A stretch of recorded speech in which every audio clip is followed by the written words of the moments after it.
નમસ્કાર મિત્રો, સ્વાગત છે તમારો આપણી યુટ્યુબ ચેનલમાં। મિત્રો, આપણા ધારાસભ્ય શ્રી ચૈતરભાઈ વસાવા જેલની બહાર આવી ગયા છે તો તમને બધાને માહિતી હશે જ, અને માહિતી થોડા ઘણી તમને મળી ગઈ પણ હશે। કાલે એટલે કે 8 તારીખના દિવસે આપણા ધારાસભ્ય શ્રી ચૈતરભાઈ વસાવા જેલની બહાર આવી ગયા છે અને એ હાલ વિધાનસભાની અંદર છે।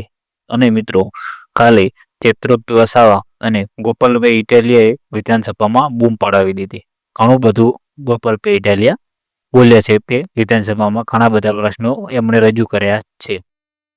એ હમણાં હું 4 સાડા 4 વાગે વિડીયો તેમનો અપલોડ કરવાનો જ છું, સ્પેશિયલ ગોપાલભાઈ ઇટાલિયા વાળો, કેમ કે ગોપાલભાઈ ઇટાલિયાએ ઘણા બધા પ્રશ્નો રજૂ કર્યા છે અને એક વખતની આખી વિધાનસભાને ખખડાવી નાખી છે। એ હમણાં ગોપાલભાઈ ઇટાલિયા છે અને હમણાં ધારાસભ્ય શ્રી ચૈતરભાઈ વસાવા હંમેશના માટે ગરીબોને સાથે રહે છે અને કોઈ પણ વ્યક્તિને કંઈ પણ કામ હોય તો ચૈતરભાઈ વસાવા કોઈ દિવસ ના પાડતા નથી અને એ વ્યક્તિની સાથે ઊભા પણ રહે છે।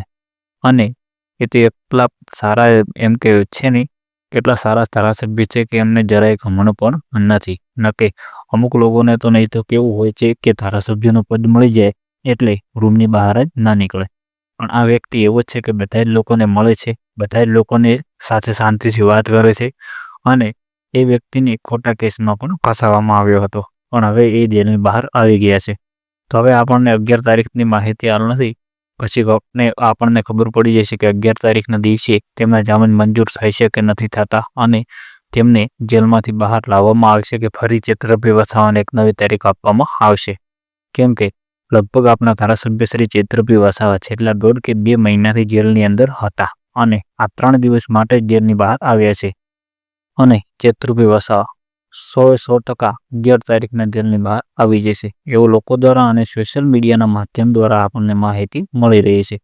તો મિત્રો, તમારે ગોપાલભાઈ ઇટાલિયા અને ચૈતરભાઈ વસાવાની કોઈ પણ માહિતી જોઈતી હોય તો આપણી ચેનલને સબસ્ક્રાઈબ કરી દેજો અને વિડીયોને લાઇક કરવાનું તો ભૂલતા નહીં। અને જો તમે છેલ્લા સુધી વિડીયો જોયો હોય તો જય હિન્દ જરૂર લખતા જજો, અથવા તો ભારત માતા કી જય એટલું તો જરૂર કોમેન્ટ કરજો।